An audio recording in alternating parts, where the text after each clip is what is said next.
Okay. Yay. All right.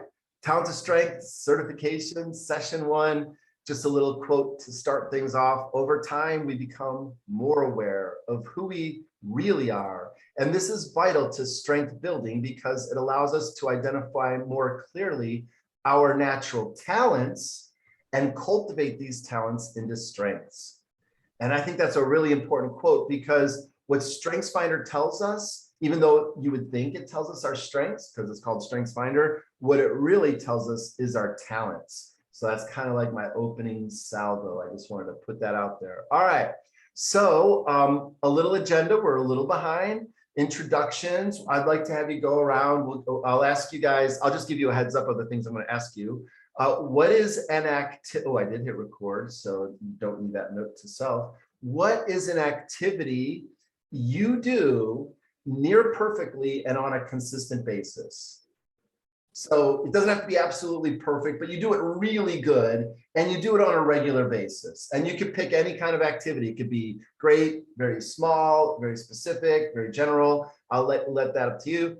Why is this topic that we're covering together, why is it important to you personally? And what is an outcome or takeaway you'd like to have from the entire experience, from the whole certification? So just be thinking about those. I'm going to say a few things before we get to that, but I thought I'd be a good facilitator and prime the pump a little bit. All right. So we'll do some introductions. I'm going to do some overview, and I'm going to share really kind of what's behind all of this StrengthsFinder stuff or Talent to Strength stuff in our view, which is a theory of progression. What is strength-based approach, and what is the role of StrengthsFinder in a strengths-based approach? I like making that distinction. Not everything that has to do with strengths is the StrengthsFinder, right?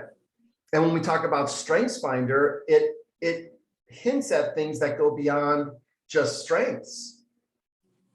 So you're gonna see that woven into this whole process. Our whole approach is we're not just about StrengthsFinder. We love it. We think it's a great tool, but it's about how it's embedded in a broader philosophy. And what does that philosophy mean for how we go about living our lives?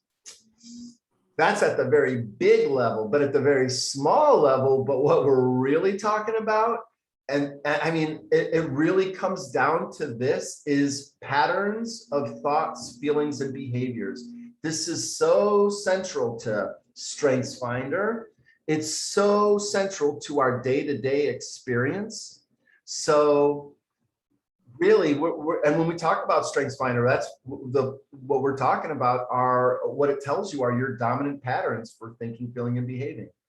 I'll abbreviate that with TFBs. I'll even call them TFBs as if they're one object. All right, then we'll round things out with talking about where we're going to go going forward. And then we'll just wrap up with some final thoughts. So does that sound good? Any objections, any comments, questions, or, all right. If you guys wanna say anything, feel free to use the chat function here. Heather is watching that because sometimes I don't, I know I seem like I get every detail, but I am actually an absent-minded professor type, minus the professor and minus the mind. So there you go. All right. Any thoughts or reactions? Or I'll proceed. All right. Very good. Very good.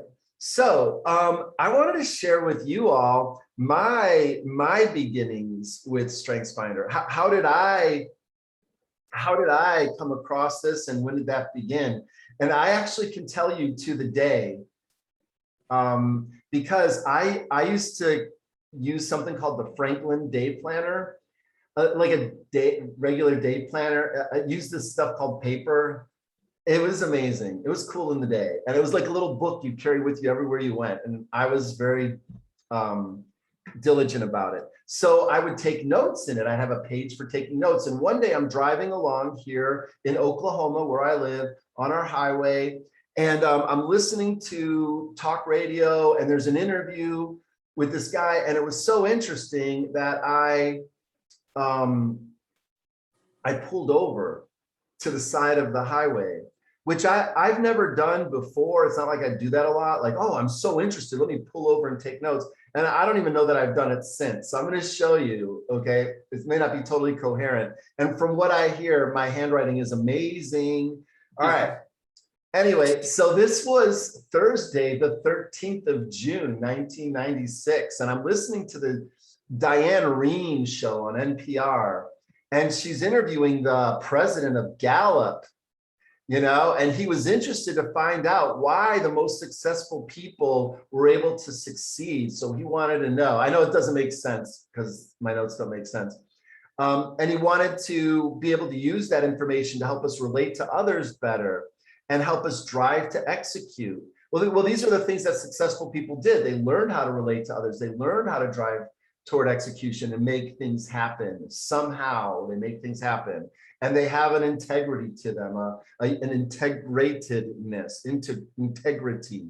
They're one. They're not a divided person. Okay. So then he started to talk about talent and its role in performance, and then leadership. He defined as the ability to rally people to meet a goal. And he did a lot of surveys. And I'm just reading you my notes, okay? And then I wrote this thing, I got all philosophical. This is just my own thing. Honesty communicated builds trust. Respect communicated builds partnership. Concern communicated builds compassion. That has nothing to do with this. It's just me looking at what a dork I was. All right. So, but that interview was with Don Clifton, the creator of StrengthsFinder, but this was before StrengthsFinder was released. It might have been in production, it might have been in development, but he was really noticing the importance of strengths and how people who succeed tend to focus on that more and not on their weaknesses. And I just found, like, I'd never heard that before. All my life, I'd only heard about weaknesses. What am I, in my household, in school, the report card is like telling on you, like Adam doesn't apply himself. Adam likes to hear himself talk. Lies, pure blasphemy. No, I'm just kidding. All right. So anyway, I just wanted to share that that's kind of where this whole fascination started with me. And, it's just anytime I get to talk about it, it's energizing, it's fun, it's fulfilling. And I'll say more about that and me and what I do, and Heather, my teammate here. But basically, we're here to support your journey through our Talent to Strength certification process. So that's what we're doing. We could talk about our credentials and all that stuff, but I actually want to get to you talking. I just feel like this need, if I seem like I'm rushed, it's because I want to get to the next thing where we just maybe have you all introduce yourselves, and we can just go by order of the names on here. If you're able to, if you have mic problems or whatever, let me know, but hopefully, each of you can introduce yourself, some activity that you do. I know it seems like I don't want to brag or be braggy, but you have to, because I'm telling you, blame it on me. And then what's a topic important to you, and what's a personal outcome you'd like to have? So Jessica, would you be all right with kicking us off? Outstanding. Okay, so I'm Jessica, and I'm happy to have met everybody on here, so that's good. I'll be on the 5th floor of the Lift building next year as the leadership facilitator. I'm currently in South Dakota holding my new step granddaughter who's 2 months old. So I'm dying, Jessica. I'm like, I want the baby. This has been an amazing week. We're here till Saturday, and I love South Dakota. It's beautiful. Never been here before. So I cheated. I asked some people in the room, I have to answer this question because you don't want to feel like you're bragging, and I don't think we do anything perfectly, quite frankly. But the kind people in the room said, you're a very consistent yoga teacher. Like, yoga classes are always real spot on and solid. And then another feedback was, I build relationships very solid and quickly, like in my classrooms with my students. So I'm a good relationship builder. I'm very interested in this because as you shared, Adam, I do not like the weakness approach that our world and our schools tend to have. I really believe finding people's strengths and fueling that is just that way to let somebody flourish and take off. So I hope to take away just becoming somebody trained and able to facilitate this so more people can understand, from teachers to parents, to our kiddos understanding their greatness. So that's me. That's wonderful. Yeah, I'm jotting notes while you're talking. I think that's really good. Yeah, I love the idea that you'd be bringing this to the parents too, right? In my mind, I'm thinking students, but yeah, it really is about, in the household, like when we talk about the patterns of how we think, feel, and behave, which is what the Strengths Finder is telling us, out of 34 different patterns their research revealed, they tell you your top 5. I mean, they could tell you the rankings of all 34 of those patterns, but they'll, the main report tells you your top 5. And what are you doing all day? I know what you're doing all day, and I don't mean to be creepy. You're thinking, feeling, and behaving. That's what you're doing all day. And whether it's in school or in the household or work, which can often be both or all 3. All right, I'm not supposed to be talking. Presley. Hello, can you hear me okay? Awesome. So I am in AmeriCorps Vista at Fit to Serve. I've been with Fit to Serve for about a year now, and I will be going on my second one at the end of August. So that's exciting. I graduated from Eastern Illinois University. I majored in psychology and human services and community leadership. So I have a passion for helping people and also understanding people. Something that I do well, I think, is organizing, and I actually really enjoy it at the same time.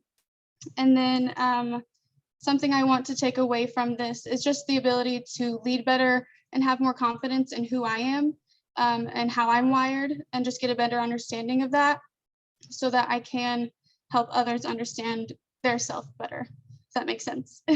Oh, you are speaking my language. I mean, community leadership is extremely important to me. I actually wrote a book on not leadership, but community leadership. Yeah. It's a very big topic. And I really, the idea that you want to have more confidence in who you are and how that could, come out through your leadership. We're all about that. That's something we can very much commit to supporting you in. Thank you. Good. Christy?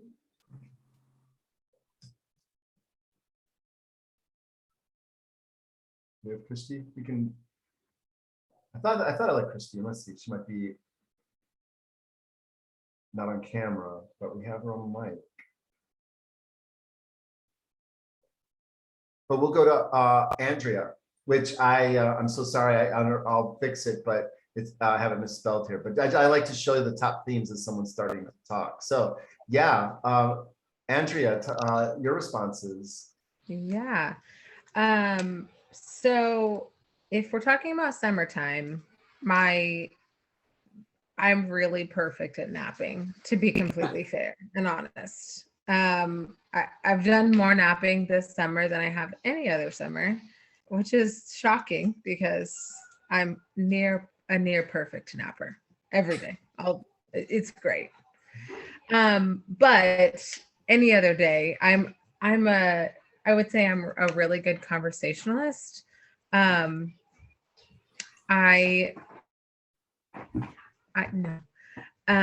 Sorry.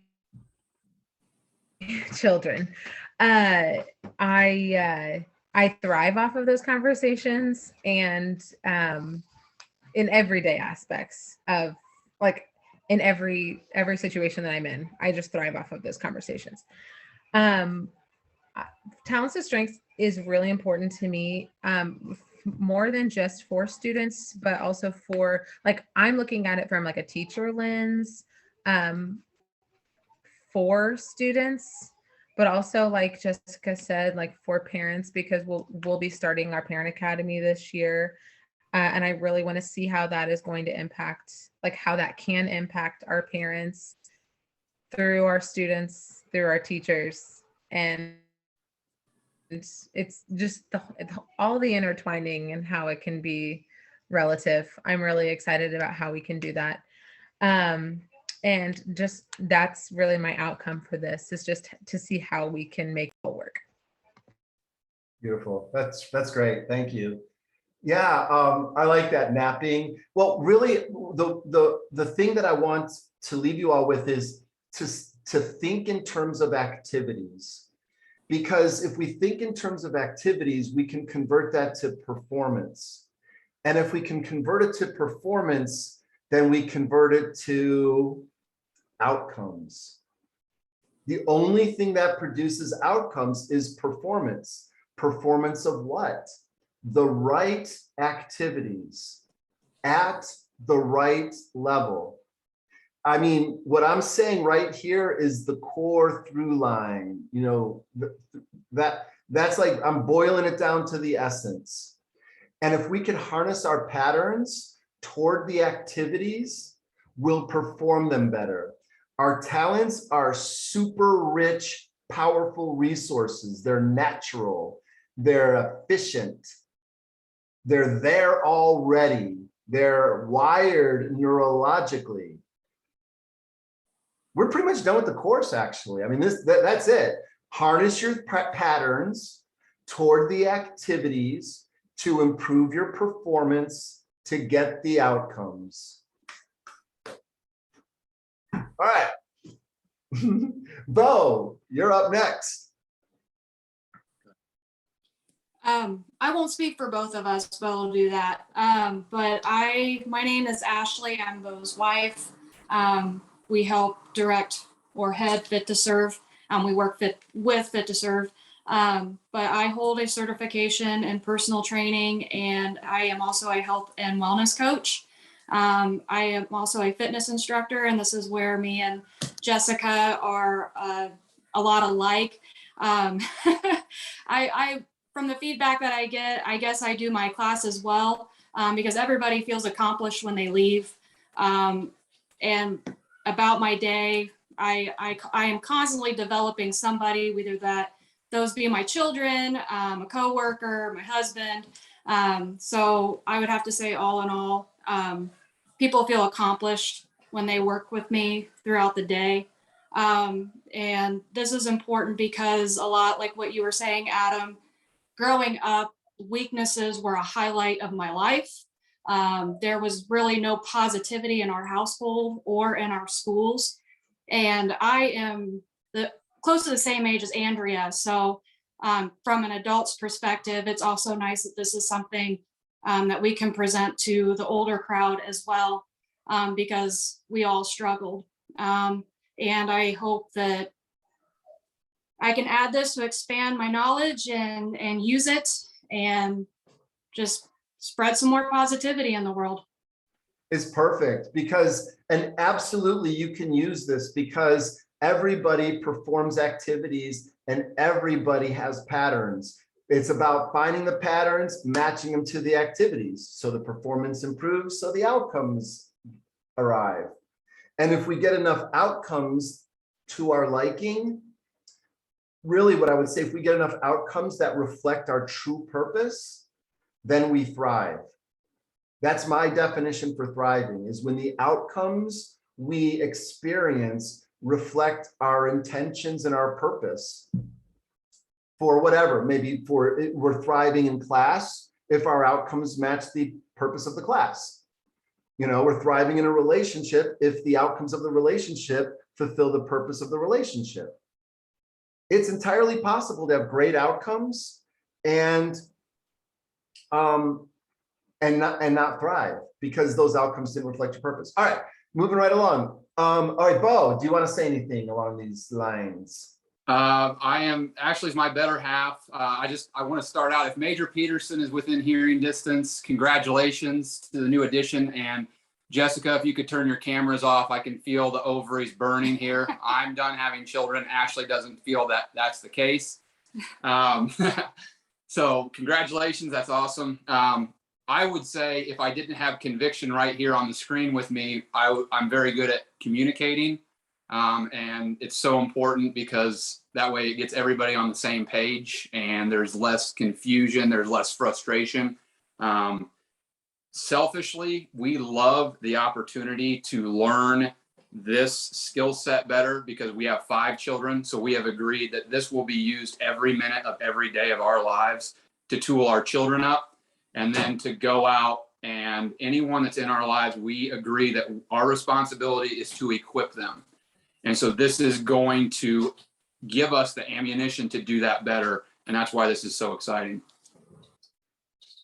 I was already like enthusiastic about being here, but like you guys are getting me all, even more excited. All right. Laura, is Laura here? No. All right, Jennifer. Hello, I'm Jennifer Taylor. I am in my 2nd year as an SEL instructional coach at the middle school. Before that, I did resource special education for a few years. And then before that, self-contained like ED/BD services in nearby high school. My background, I've been interested in this kind of stuff throughout my whole academic career. I originally majored in psychology and anthropology. So I've always had a passion for better understanding myself and helping others better understand themselves, kind of like what you mentioned earlier, just to help me create and live the life that I want to create. And then also the same for others, is giving them and helping them see and use the tools that they have to live the life that they want to live. So that's, I mean, that all perfectly with talents to strengths, and that's part of why I'm so passionate about it. I had the opportunity to do it with my daughter last summer, and it was really cool for us to go through the process together and just talking about some of these things together. Right on. That's fantastic. So cool. All right. Thank you. Christy, thanks for coming back and trying again. You succeeded. So there's some perseverance. So yeah, please introduce yourself. Hi, everybody. Sorry about that. Oh my gosh, you speak with such commanding authority. I wish I had that level of, oh yeah, I'm sorry, go ahead. Okay. Yeah, sorry about that. I was loving listening and I didn't know it wasn't working until I tried to talk. So sorry about that. So I'm Christy Hild. I get to work with all the teachers and administrators and leaders in the Matching School District. And one of my strengths is achiever. And I think that paired with being strategic helps me help our district move forward in ways that will serve the greater good. So super passionate about strengths-based leadership and just strengths-based living. Feel really, really strongly about encouraging people to develop their innate gifts, and then together all of our unique innate gifts create a beautiful picture, and we're all better.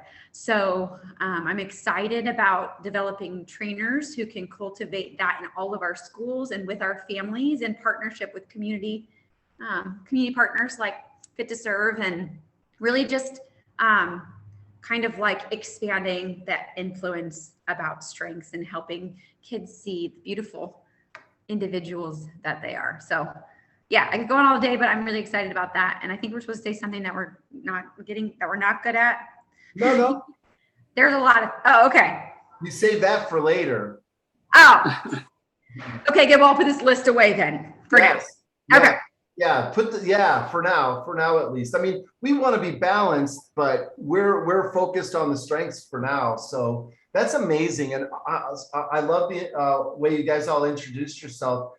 I like what you said too about developing innate gifts, Christy, because that's how I'd like to think of the talents. The talents are more innate. They're not easily learned. Strengths are more are the activities where we cultivate our performance. So we cultivate the strengths, but our talents are sort of, we really can't cultivate those. They've been cultivated. You all were blank slates at one point, and then you had to navigate the human experience. And in doing so, you began to form kind of pathways that worked for you. What allowed you to meet your goals? Our personality is really an adaptation to our environment. Ooh, that was deep. The personalities we have now, we could have been anybody, but what we present forward now is a collection of our adaptations to navigating whatever our environment was, our upbringing. By environment, I mean our physical, psychological, sociological space, terrain, whatever. It's whatever the game of the field that humans are on, that's what we have to navigate. And we've developed patterns to do that. All right. So I want to speed us along as speedily as I can because we got a lot to cover. I wanted to get to this. Did anybody, I want to hear from a few people on this, maybe just 3 people. You know, what was your experience in completing this? What was there value in this type of exercise for you?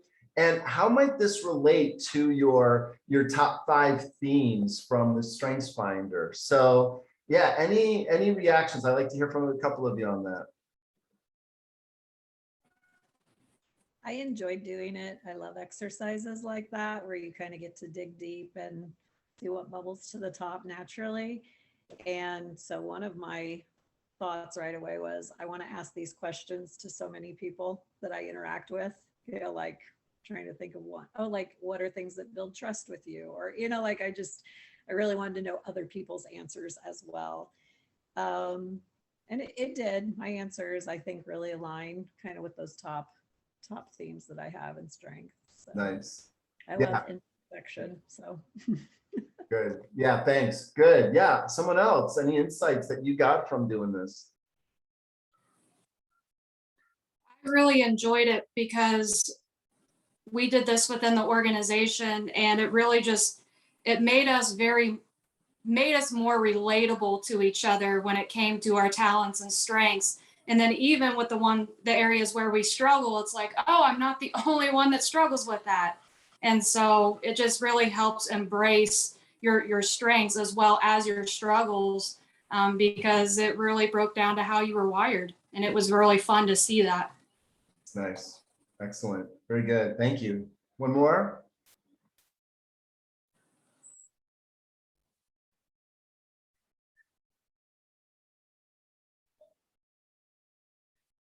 Not enough of you have the responsibility theme. If there were more people with the responsibility theme, all of you would be like, all right, I guess the silence means I have to speak.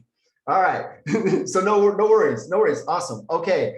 But that's one of the things I love about StrengthsFinder is it gives you a vocabulary of these 34 themes that, you know, when you become conversant in it, everything's a laboratory. You know, everything you can see, because we display our patterns all the time, because what do we do all the time? We think, we feel, we behave.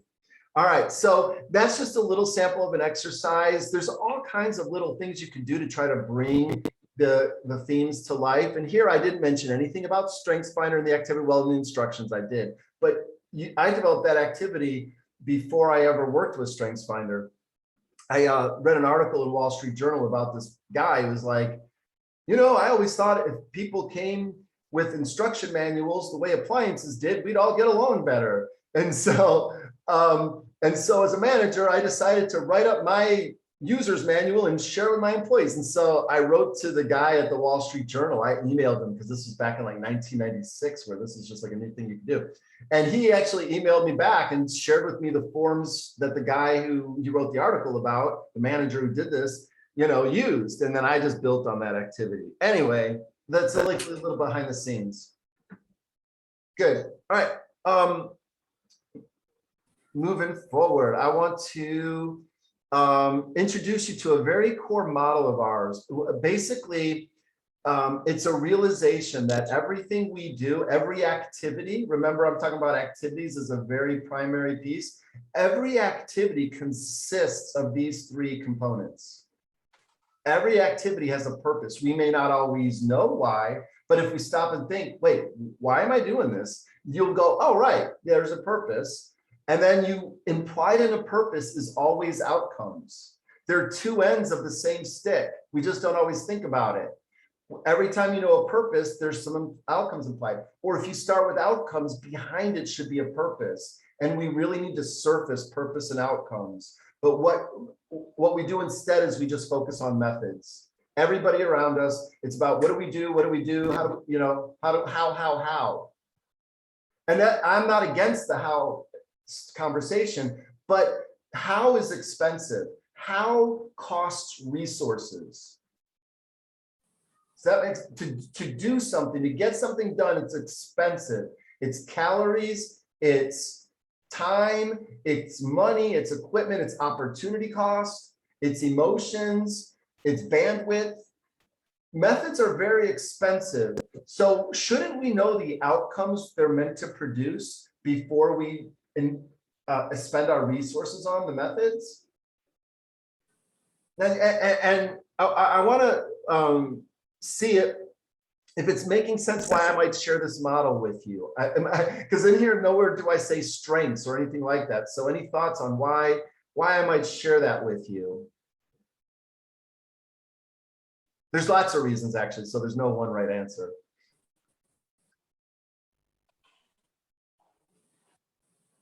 That every activity has a purpose inherent to it, outcomes that it's meant to produce, and a means or a method by which to produce it.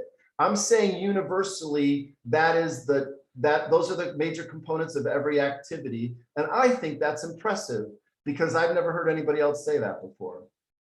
And I think it's good to know if activities are so important. So yeah, any reactions to that, or I can move on? Ponder away, because I'll be talking about POM again in your face. Oh, let's apply it. So as a group, let's talk about our purpose. What is our collective focus?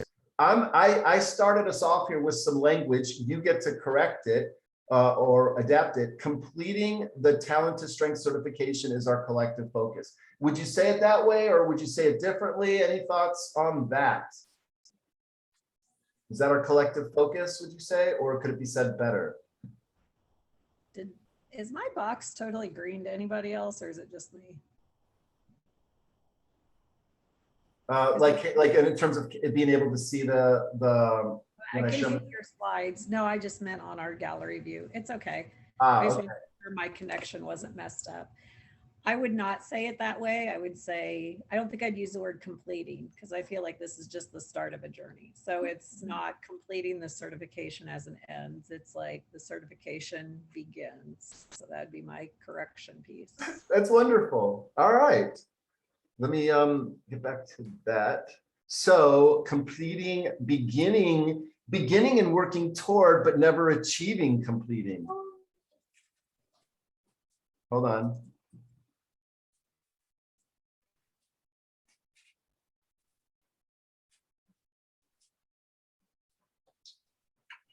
Okay, let me see. I hope nobody's a grammar teacher, but beginning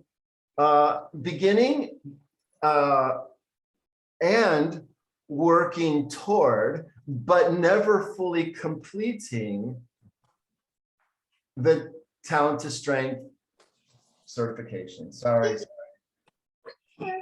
What do you think of that? All right.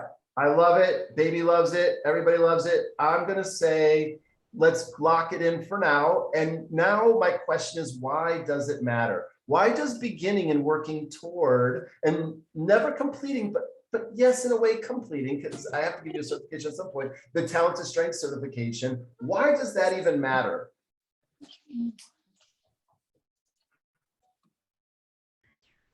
I think it matters because it allows us to equip others.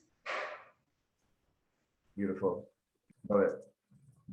What else? Why else does it matter? For more than one reason. Different audiences might have different reasons. So that's why I ask it that way. You know, I added several bullet points. There's many reasons it could matter. Maybe not for you, but for someone else. But yeah, other reasons. Why does it matter?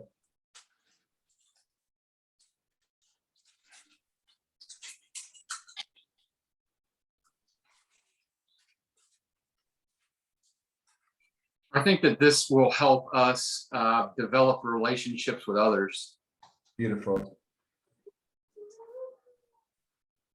It will help us develop relationships with others. That's great. Good. Anything else? Maybe one more?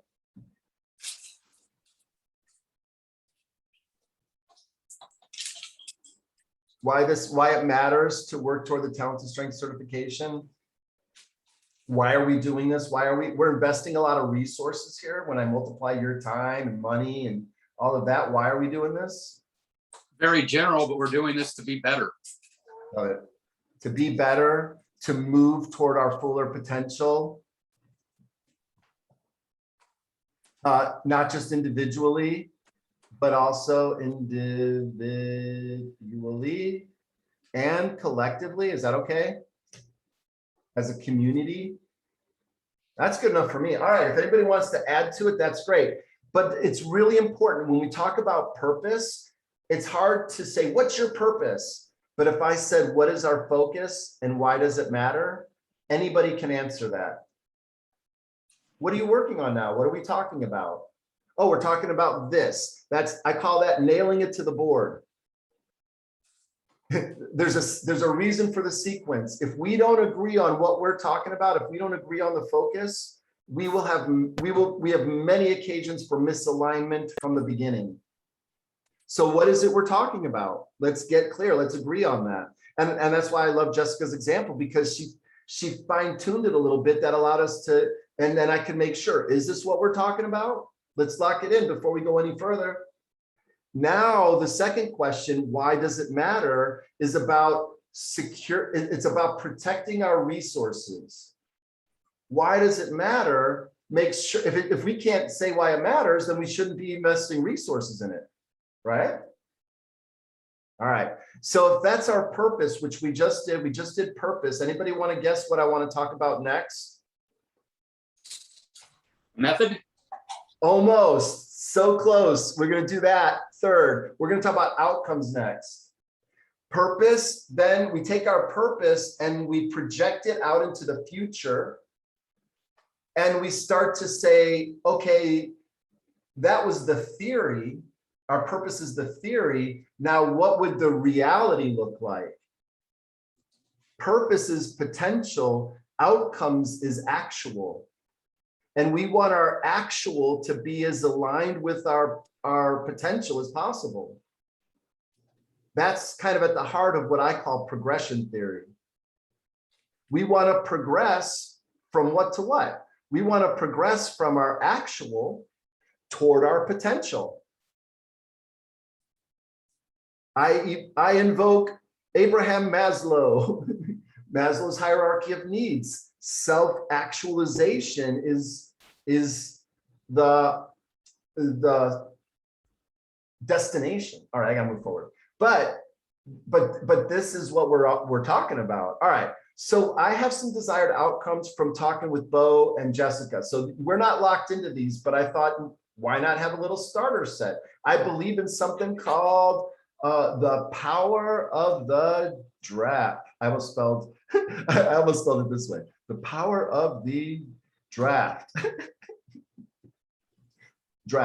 The power of the draft is, even if it's a bad draft, it moves us forward. We can at least say what we like or don't like rather than starting with a blank piece of paper. But this is a good draft. So our entire district aligns around strengths-based message that translates into classroom performance. I'll read through them and then we can comment on any of them. Self-knowledge leading to self-management, how our patterns may be a mismatch and what to do about it. Learning how to make a better match of our patterns. Learning to turn these things up or down to the situationally appropriate level. That our district focuses on what's right and collaborates in ways that maximize resources. We kindle fire of what people are passionate about. We want the school and community to mutually serve. We want to equip people for success. And we want to look for ways to be proactive and preventative. We want to create positive institutions. So any thoughts or reactions to those?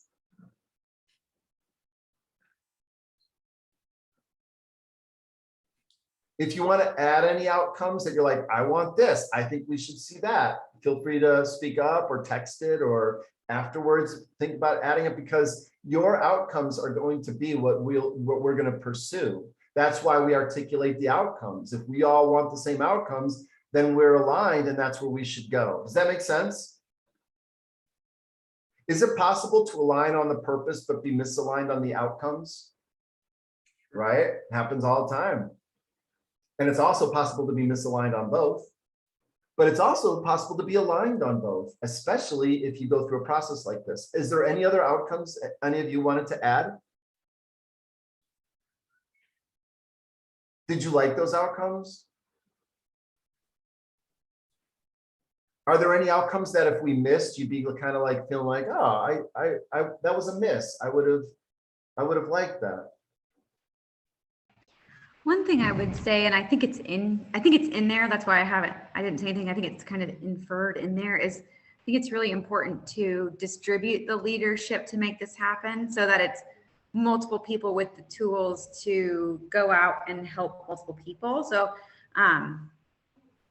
I think distributing the knowledge, distributing the leadership and the teaching and learning is an important outcome for this group, or we would just have one person do it. I think this is great. I added that. I added distributing the knowledge and leadership throughout the school and community.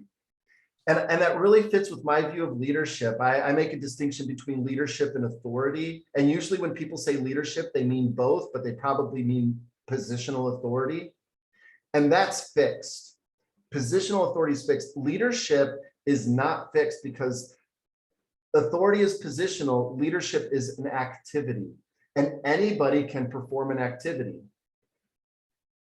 But not anybody can have authority. You have to kind of be in the position.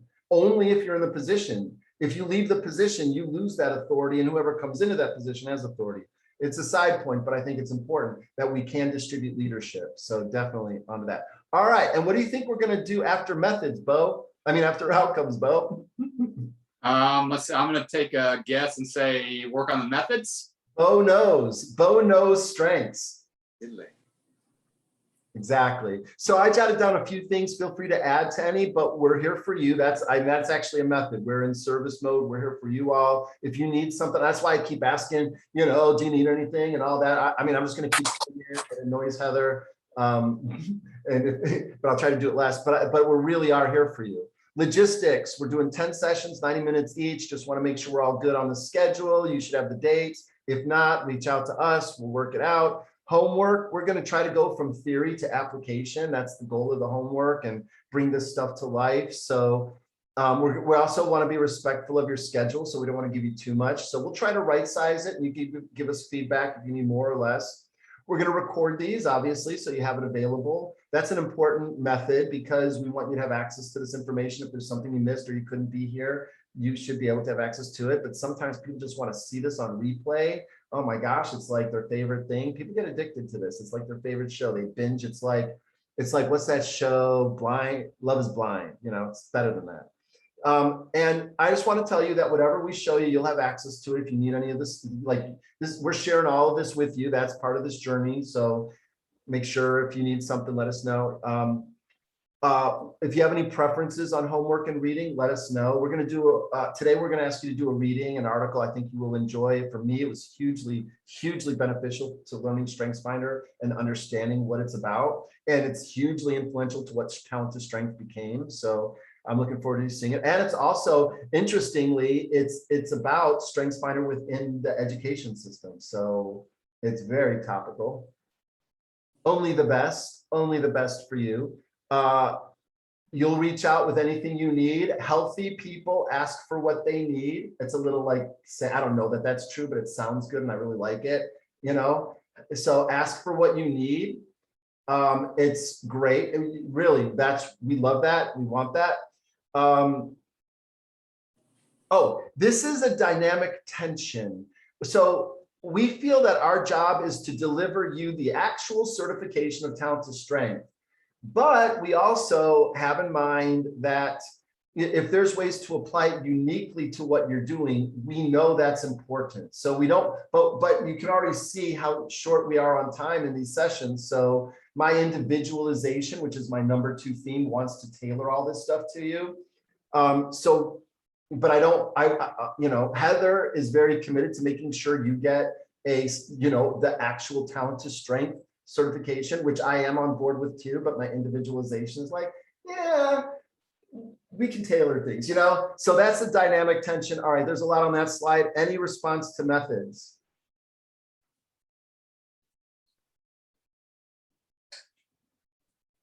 All right, pretty copacetic, pretty good. I don't know what that word means, but it sounds good. All right. I do that a lot. I'll use words I don't know what it means. I want to talk to you about progression theory. We do not believe in perfection. We don't think it's possible. So, I mean, even though that first question was near perfect performance, that's Gallup's wording. That's how they word the definition of a strength. But we don't actually believe that perfection is possible. We're all about progression.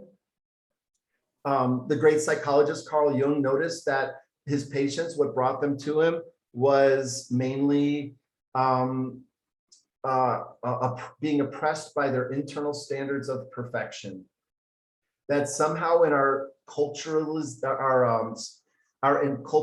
process, or our social construction process of who we are as individuals, will come with a model for what perfection should be. What should a young man, woman, blah, blah, successful be? What, you know, what, and so that becomes almost an invisible standard for perfection, so that we can never be satisfied until we attain it.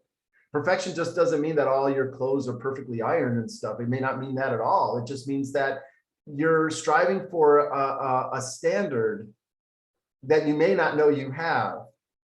Or maybe you do, you know, but most people I encounter don't even know they have it. And so then they start, their life gets run by it, and then it gets run out of the direction that's not authentic to them, because they're tailoring their life toward this constructed image of perfection rather than maybe an authentic one, which you need time to discover in life, you know, and we're already getting imprinted upon before we've had a chance to do the discovery. Does this make sense what I'm saying? So this process is a recognition of that. It's a correction of that, which I think is amazing. All right. So we progress toward our potential. That's what we do. We'll probably never reach it. That's what perfection would be, but we strive toward our potential. That's a way to think about what we're supposed to do while we're here. So we think of that as thriving. Basically, there's 3 main states between the beginning of something and the end of something, you know, going from one shore to the other shore. Everything that begins has an ending. All right. There's 2 states I'm showing you, but there's a third one implied. There's between birth and death, there's survival, and you can see there's many layers of that, and that there's thriving, and you can see there's many layers of that. So the third thing is if we fall below the minimal standard of survival, that's the third state, and we don't really need to talk about it. So I'm going to talk about these 2, and what we want is thriving, and we want to move toward that. So I wanted to ask you, do you see any connections? I'll cut this short, but do you see any anything regarding here that you'd like, any connection to StrengthsFinder that you see? I just immediately became intrigued to kind of take my life this far, and it would almost look like a, you know, a little heartbeat machine. Like, where have I really peaked high, and then where have I dipped so low and barely surviving, and just, is there patterns to it? What was going on, and really analyzing that. So kind of wanted to see my own heartbeat of life there. I love that. I love that, because my assumption that I'm advancing is that there is a pattern to it. That to the degree our environment aligns with who we are as individuals, we thrive. And to the degree that our environment or aspects of our environment contrast with who we are, we struggle or suffer. So I'm going to jump to the alignment meter on this one and show you, because I think everything we experience fits somewhere on this alignment meter. And when what we experience here, let's say this little part here is the individual. When what we're experiencing, the world outside of us and our environment aligns with us, then we thrive. But so you see the little arrows in the center here.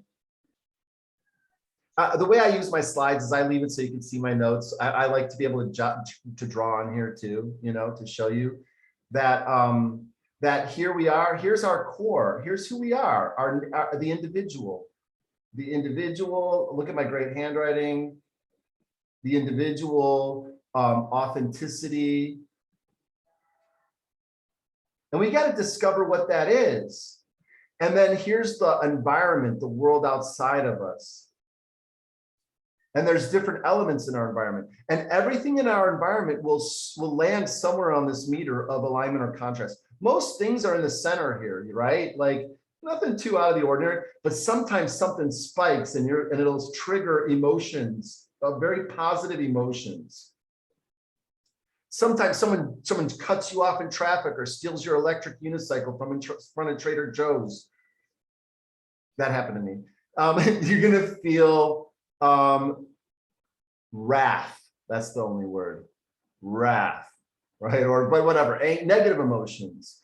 And so this is the pattern. This describes the vicissitudes. That's my theory for why.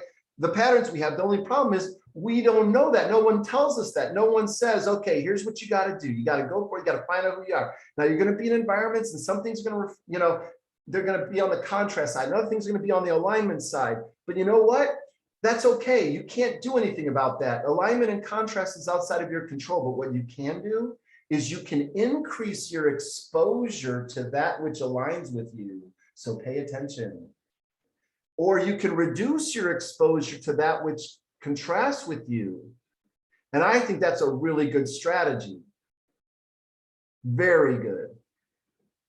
Muy bueno. And I want to show you something. Do you guys remember taking the Strengths Finder? Do you remember like sitting down and logging in? I mean, you may not remember every question, but you probably remember the general way the questions were worded, right? They give you like, I think, a statement and they say, is this very much like you, very much not like you, somewhat not like you, or neutral, right? Think about it. 177 times you did that. That's the Strengths Finder is made up of 177 of those items. And what they were asking you, nobody knew this. I didn't even know this until a couple of years ago. I didn't even realize this. Your Strengths Finder tells you what your alignment meter is. Do you see? Very much not like you. Not like you. Neutral. Somewhat like you. Totally like you. Very much like you. And so your top 5 are your alignment meter. That's like a mic drop moment. I want to see what you guys think of that. Watch out for exploding microphones. Because now you know what aligns with you. Now you can seek out the environments or shape your environments or avoid your environments so that it aligns with you more. That means the relationships you're in. Doesn't mean you need to get rid of your relationships, but now you can start to go, all right, now let's name it. We're just not aligned. And there's 3 areas of alignment. And you already know the 3. Bo knows the 3.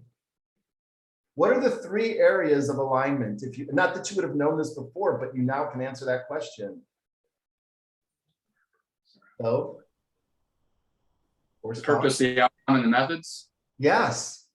When we're aligned with people, it's because we're aligned on why we're doing it, the outcomes we're striving toward, and the means by which we'll get there. And if we're not getting along with people, it's going to be somewhere around we don't have the same purpose, we don't have the same outcomes, or we don't have the same methods. Think about it in marriages and stuff, right?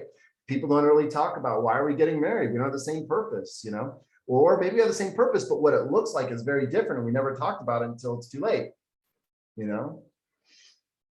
Or maybe we agree on both those things, but how we're going to get there, and think about it. When you disagree on methods, you're disagreeing on how resources should be distributed.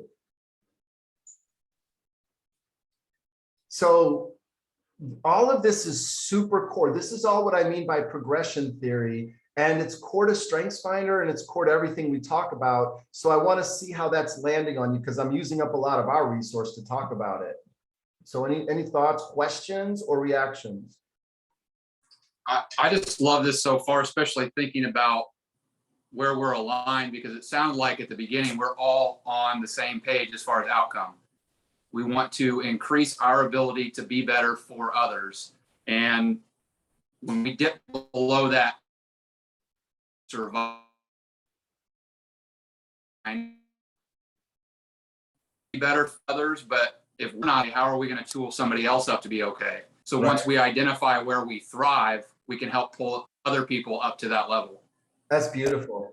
And you did cut out for a minute, but I think your message came through loud and clear. And so for me, I would like to say that it's the role of leaders to ensure survival and move toward thriving. And thriving, once you get there, it doesn't stay that way. It's always moving. So it's a constant thing. So that's why one of the other programs we do is all around the structure of an organization, because thriving is not it's not a matter of luck. A lot of times it could be a matter of the structure. So good. Any other reactions to the alignment meter? StrengthsFinder is an alignment meter. Alignment between who you are as an individual and your environment is what will determine the degree to which you thrive or suffer. And next time, I'd like to even go into more detail about each of these zones. I have more to say on this model, but like I said, not a lot of time. All right, any other reactions before I move forward? I thought it was kind of cool to actually see why I set boundaries. I talk about with a lot of people that I have to set boundaries with certain relationships and certain people because we don't align, and that makes perfect sense now visualizing that.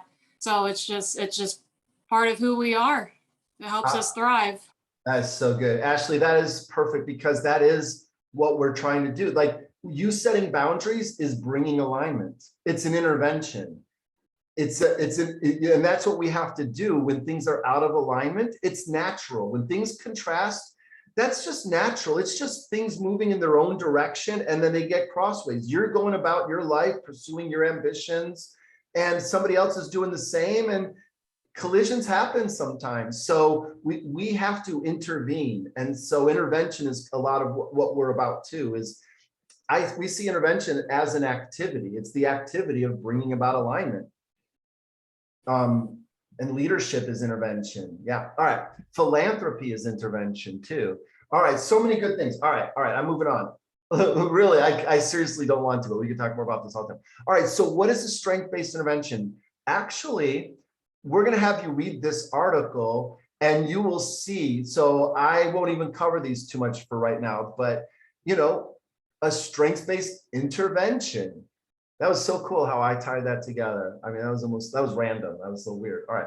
Characterized by efforts to label what is right within people and organizations, as opposed to what is wrong. You guys touched on that. It assumes that every individual has personal qualities, potential that can be mobilized or actualized toward desirable what? Blam! Outcomes. I should be a chef making spicy food shows. I've never seen that show. All right, whatever. I just know the reference. Explores ways to empower individuals toward. I swear to God, I did not pay them to say that. That's what it says in the article. Thriving. It's like so. Like, by the way, I knew this man. He taught me a lot about StrengthsFinder. He passed away a few years ago. Very good man, kind gentleman at Gallup. Kurt Leesveld assumes that capitalizing on one's areas of talent leads to greater success than focusing on one's deficiency. Ooh, there's a performance. This one, I'm not going to write out the whole word, but there's a performance element there. Encourages intentional focus into cultivating that which yields the most significant growth. Growth is a synonym for thriving. If you look it up in the dictionary, vigorous growth, flourishing are synonyms for thriving. Meaningful progress, well-being are synonyms for thriving. Thriving is my catch-all term. Okay, I will write this one out. I call thriving the universal outcome. Like, doesn't that sound amazing? Universal outcome.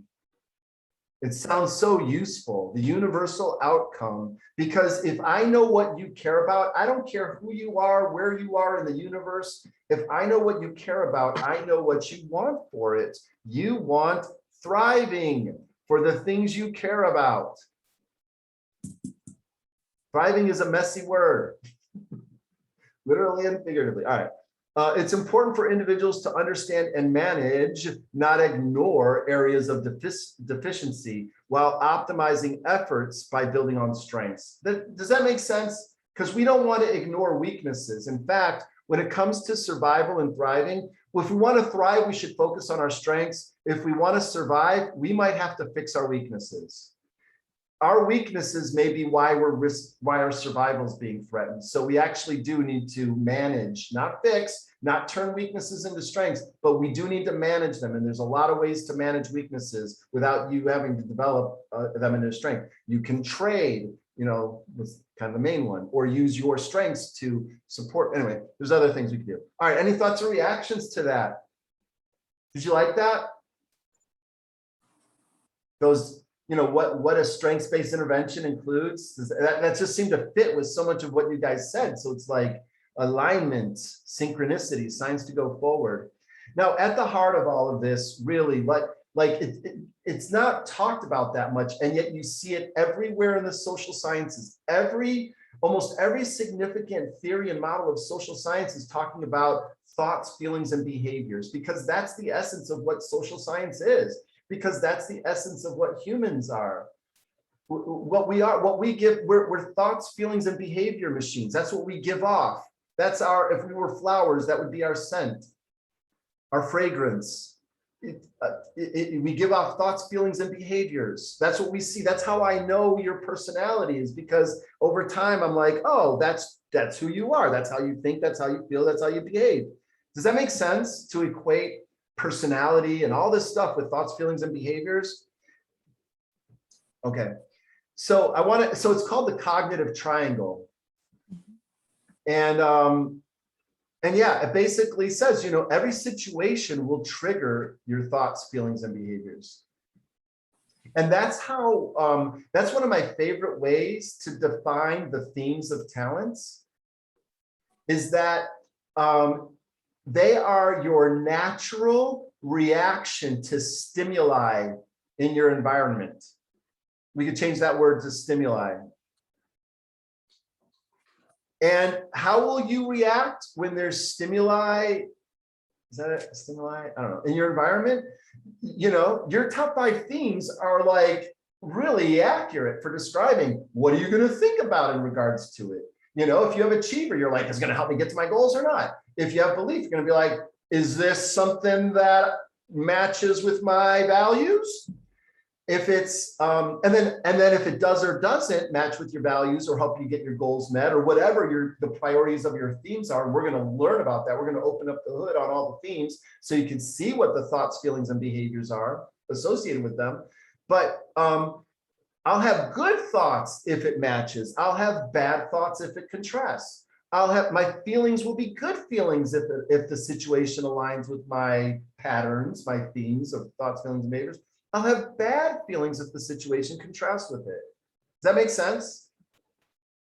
Yeah. So most people are being led around by these patterns. And if you learn how to manage people's neurology, then that's very good. That's a very good skill to manage other people's neurology. You may never have heard it described that way, but you know what I'm talking about, right? When I say manage other people's manage your own neurology. We'll get into it more later, but it's because what are these patterns of thoughts, feelings, and behaviors? And they go both ways, you know, they all can affect each other. They all exist in our nervous system, our whole system of neurons. And when we use our neurons a lot as educators, you might know this already, our patterns that get used get, you know, reinforced with myelin. Our body produces this like sheath, this tissue around neurons, wraps it like, you know, fiberglass, you know, I don't know what I'm talking about, insulation, and makes it more conducive, more efficient, more permanent, more lasting. Does that make sense? Because our dominant patterns are what define us. And we know this because of something in psychology called shedding, not psychology, in neuroscience called shedding, S-H-E-D-D. Anybody know what that is? Anybody come across that, what shedding is in neuroscience?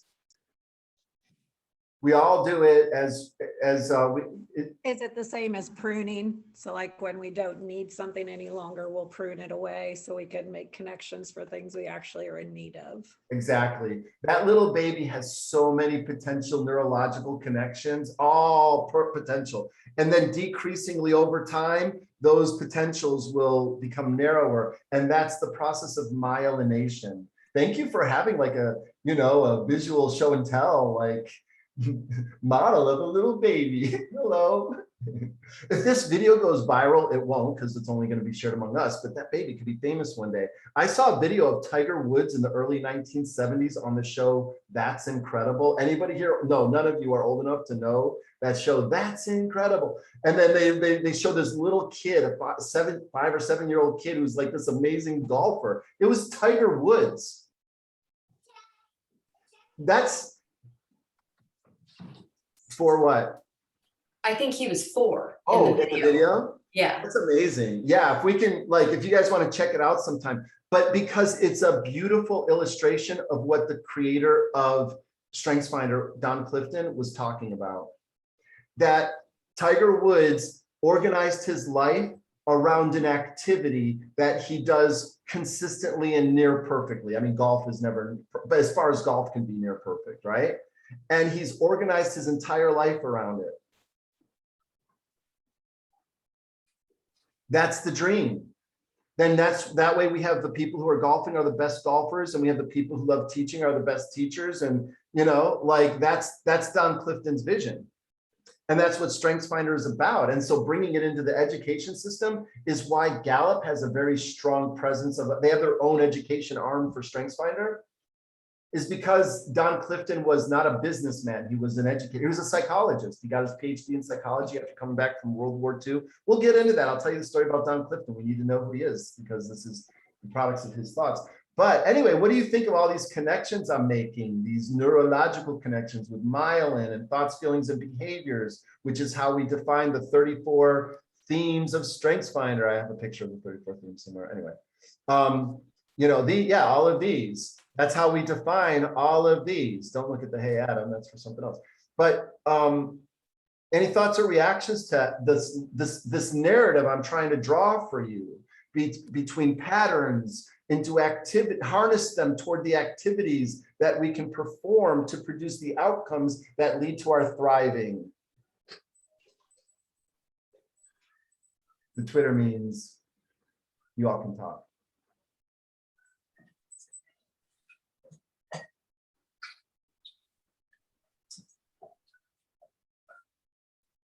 I don't know. I find it really exciting. Go ahead. Who's going to say something? I was just going to say one connection I'm making when you start getting into the neuroscience of patterns of behaviors and those sorts of things is just about humans' unique ability to intentionally train some of those neural pathways and the development of those, which I think aligns nicely with what we're trying to do with strengths-based leadership and guidance, right? Like helping people recognize that they have authority and agency when it comes to strengthening pathways and pruning. So I think you defined education perfectly right there. What you just said is what I think education is. I think it's beautiful. Yeah, that's what we're doing. And so what we want to share with you is just kind of like our methodology. We have a language, a vocabulary. Maybe you could tell that I use words in a specific way, in an intentional way. And so talent to strength is a vocabulary.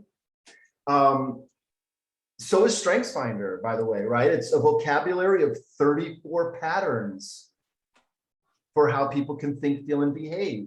And as you speak that vocabulary, you can do a lot with it. It's like with language.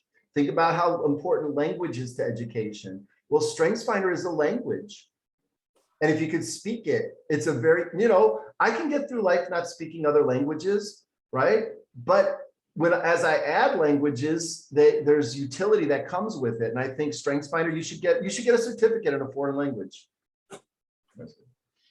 I actually am feeling good about our time. I mean, I have one more thing to show you before we dismount. So I actually want to open it up. We have a few minutes to talk amongst ourselves. So yeah, what is your inner experience in regards to what we've been talking about so far?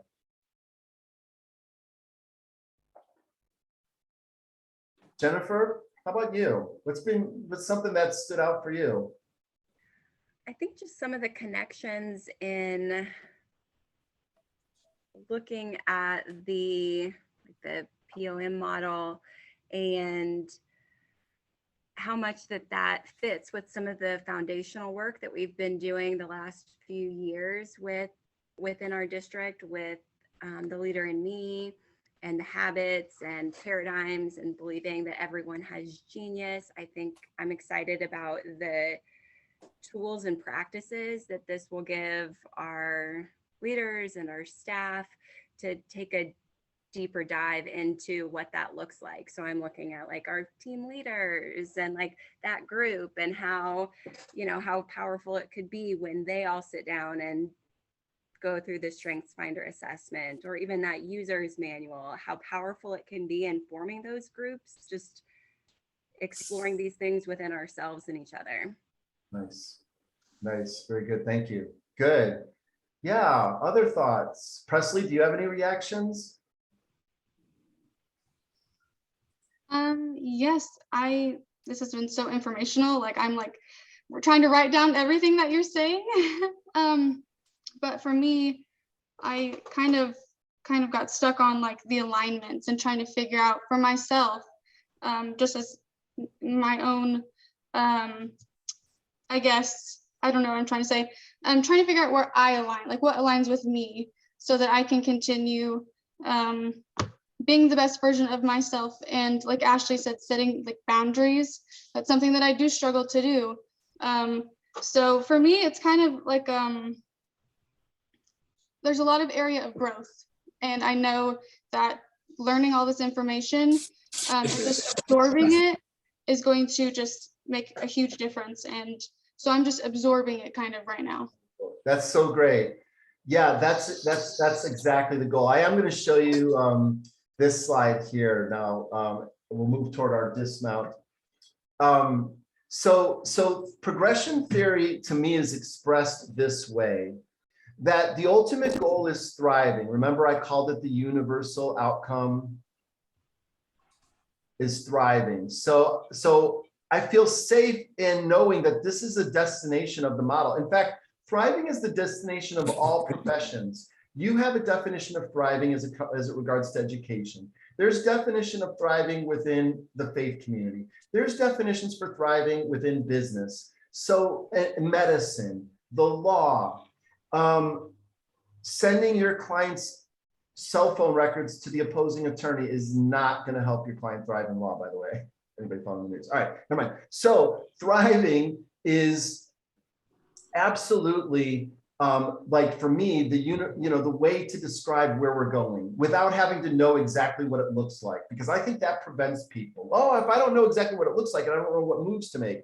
No, we know what move to make. You want to get to thriving. We got to find out what that is. And then, so a few things about thriving. It's a relationship between our outcomes and our purpose. It's an aligned relationship between our outcomes and our purpose. We cannot thrive unless our outcomes reflect our purpose. Thriving comes from the Norse word. In fact, let me just back up here. I'll show you. I am into the etymology because I think that words can become like, they're like codes handed down to us from long ago. And the code of thriving is from the Norse for to grasp, to get a hold of, thrive, thrifa. I picture a Viking saying that, you know, to grow or to increase. Whereas happiness is like, oh, this happened, very passive, or happenstance. Oh, it was just mere happenstance or haphazard, very, very lackadaisical, or luck. I want happiness. If something lucky happens, great, I'll take it. But thriving to me connotes, you know, a more, you know, Viking spirit to get on a ship and go and conquer the potential, not other people. That's not good. All right. So that's what thriving is. Great. We know that. How do we get thriving? My general answer for that now is alignment. If we know what thriving looks like, and we do, because it's our outcomes, we can bullet point our outcomes, then I'd say, all right, then if I want those outcomes for my garden, let's say, or for my finances, or whatever, for my dinner party, whatever my outcomes are, I can ask the same question. I can ask the question, all right, what are the factors that are necessary for me to achieve those outcomes? If I get these factors, you know, really well aligned, you know, on a scale of 0 to 10, we're moving the factors toward 10. We'll never get to 10, perfection, but if we move toward it, then we will start to get our outcomes. Does this make sense? Because I'm like laying out all the secrets of life. So alignment is the process of getting those factors in the right shape. Maybe it's a 0 now, but we could go from a 0 to a 1. We can always make progress. See what I'm saying? See what I'm saying? Progression. I can, once I'm at a 1, I could go to a 2. I could go from a 2 to a 3, and not too hard to do. Now going from an 8 to a 9, that gets really hard. Going from a 9 to a 10, even saying it is painful. But going from a 3 to a 4, not too bad. So we're about progression in all that we do, and that'll produce outcomes. And if our outcomes are aligned with our purpose, then we get thriving, right? So how do we align these factors? We invest our resources, and that's what the word engagement means. If we had a definition of engagement handy, I could show you, but all right, well, we have gauge, so that'll work. Gauge means to pledge. So when we,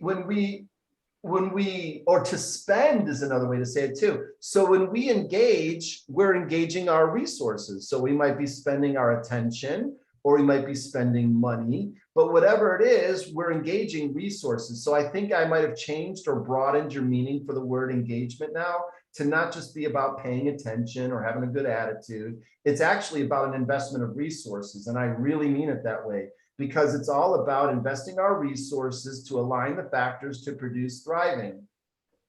That's progression theory in a nutshell. I did that, Heather, I did that in 3 minutes. Any reactions to that? And then I'll show you the last slide, and then we'll dismount for the day. And if anybody wants to stick around, I'll stick around for a couple of extra minutes. We're going to talk to the baby now, Adam. She's awake. Oh, I'm just kidding. all right, we got to wrap this up. All right, nobody keeps baby in the corner. Any reactions to what the Thrive, Align, Engage? That whole thing I showed you real fast. Did you like it? It's broad, but I mean, you can apply it to anything, and we'll show you how to do it at a later date. We have a little worksheet. We call it the progression plan. You see the theme, progression is all, progression is to me what it's all about. Life even, but that's philosophical. We'll get into that for another day. All right, I want to show you kind of where we're going, and then we'll leave. So this is a slide of the sessions we have coming up. We did this one today. I think we did a pretty good job. We're going to talk about alignment meter more. We're going to talk about IEF more, individual environment fit. We talk about something called the performance ladder, because performance is a progression as well. And then I'm going to show you the strength formula, which is the core, the nuts and bolts. It's like of talent to strength, that strength formula, that's the sweet spot of what we're going to be talking about. If you can learn that, then everything surrounding it will be great. Talk a little bit about resources in terms of time, treasure, and talent. And we're going to talk about theme anatomy, all 34 of the themes. They're not strengths. They're the 34 themes of StrengthsFinder. And I'm going to be very strict about the language, and I hope that you will too. We'll talk about it. And it's not because I'm trying to be mean. It's because there's a reason, there's usefulness there, but there's an anatomy to every theme. And in a folder that Heather's made for us, there's going to be reports, and you'll have what we call your theme anatomy report. It's something we made up. Gallup doesn't have it. They haven't, but it's our thing. And I think you'll see that'll add some benefit to you. We'll talk about the 4 domains. If you're wondering about the 4 colors, like why are the themes in 4 colors? We'll talk about that. We're going to spend several sessions talking about the COIN model and different dimensions of it, because COIN stands for connect, observe, interrupt, nuance. These are the stages of maturation of your themes. We want you to connect with your themes, and you're going to help your students or your parents, whoever you work with on StrengthsFinder, you're going to help them connect with their themes. Then you're going to help them observe their themes. I should have an image of this I could show you. You're going to go from raw talents or themes of talent to mature. You want your themes to become more mature, more developed, more useful. And the process is to connect with them more and helping other people connect with them. We'll say what that means, but you can get a general sense. Then when they connect with them, then we can observe. We can't observe our themes if we've never connected. Do you see the progression?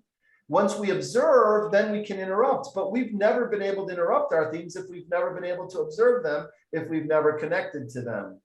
See the progression? And after we interrupt them, we don't have to interrupt them so much. We can nuance them or dial them up or down to what we would call the situationally appropriate level. So that's largely where we're going to go. And so what we have is an article we'd like you to read. I think you're going to like it. I mentioned it to you. Heather, is that going to be emailed to them? Beautiful. All right, that brings us to our conclusion, y'all. I know you have your choice of facilitators, and no, just kidding, that was the airlines thing. But yeah, anything you guys want to say, or if you need a jet, we're here a minute early. Or if you want to stick around, if you have any thoughts, questions, we can do that too. So it's free time now. It's recess, as you teachers like to say. I just want to say nice job. That was a lot in 90 minutes. It was a lot. Thank you. Thank you. I was surprised, honestly. I was like, there's no way I'm going to be able to do it. I could tell by Heather's reaction. She didn't think you could do it. Yes. Yeah, so I'm going to be interested to hear her say, Adam, you were so right. Like most things, Adam, you were right and I was wrong. I'm just kidding. Our other reactions. Andrea, what did you think today? I also think it was a lot, but it was a lot of really beneficial information. And I'm really excited to see the upcoming weeks and how I can use this with our teachers and our parents. I'm Good. really, really excited about it. Good, good. Yeah, the way my stuff works is it takes some passes to go through. I call it strategic repetition. Other people call it forgetfulness. But you'll hear me say things different ways from different angles and stuff. So that's part of it. And I want to say something else about it, and then we'll end. What I talk about, I think you will agree, I didn't say anything that was super advanced, right? Like it was like, oh, this was beyond my human understanding, right? Like everything is in the opposite direction for me. I want to go basic, not advanced, basic. And so everything I talk about, the way my mind works is I'm just kind of regressing, get to the basics so that we could progress from there. And almost all my models follow that. So I have an acronym to describe what I do, because what I talk about is basic, but it's not obvious. I'm making it stand out. I'm taking stuff that's usually in the background and I'm making it more obvious. So the acronym to describe what I do is BBNO. BIBNO is how I say it. Basic, but not obvious. What I talk about, everything I talked about today was basic, but not obvious. But if you harness it, it'll be useful.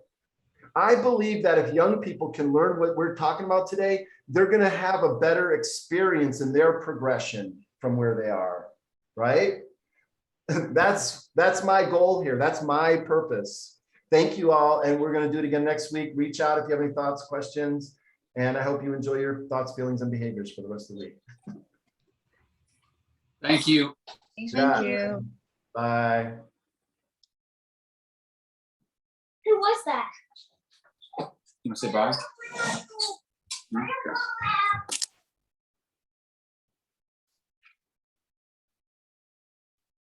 You could probably just disconnect her. I don't know if that's valid and yeah.